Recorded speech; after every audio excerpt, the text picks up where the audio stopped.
PPK Kecamatan Kalidoni sudah terima keseluruhan surat suara dari 5 kelurahan.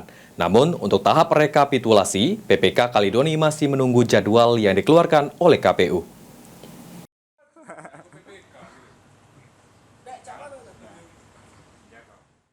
Berdasarkan pemilu yang berlangsung pada tanggal 14 Februari 2024, PPK Kalidoni sudah terima keseluruhan kotak suara untuk dilakukan rekapitulasi di tingkat kecamatan. Idi Supriyadi, Divisi Teknis PPK Kecamatan Kalidoni mengatakan untuk surat suara dari 354 TPS yang ada di Kecamatan Kalidoni, dari 5 kelurahan yakni dari Kelurahan Sungai Lais, Sungai Selinca, Sungai Selayur, Kalidoni, dan Bukit Sangkal, keseluruhan sudah berada di gudang PPK Kalidoni. Sementara untuk rekapitulasi PPK Kalidoni masih menunggu jadwal yang dikeluarkan dari KPU. Sehingga PPK akan melakukan rapat bersama KPU untuk menentukan jadwal rekapitulasi di tingkat kecamatan. Untuk permasalahan yang logistik, kita sudah masuk galau.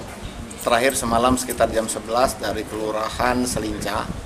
Tetapi sudah komplit pas semuanya dari 354 TPS dan 5 kelurahan.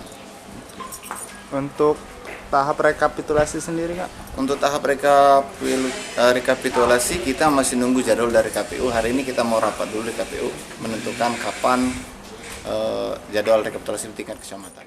Ditambahkan ID, untuk TPS yang terjadi kesalahan surat suara di Kecamatan Kalidoni, untuk dilakukannya pemungutan suara lanjutan, pihaknya masih menunggu keputusan dari KPU Kota Palembang.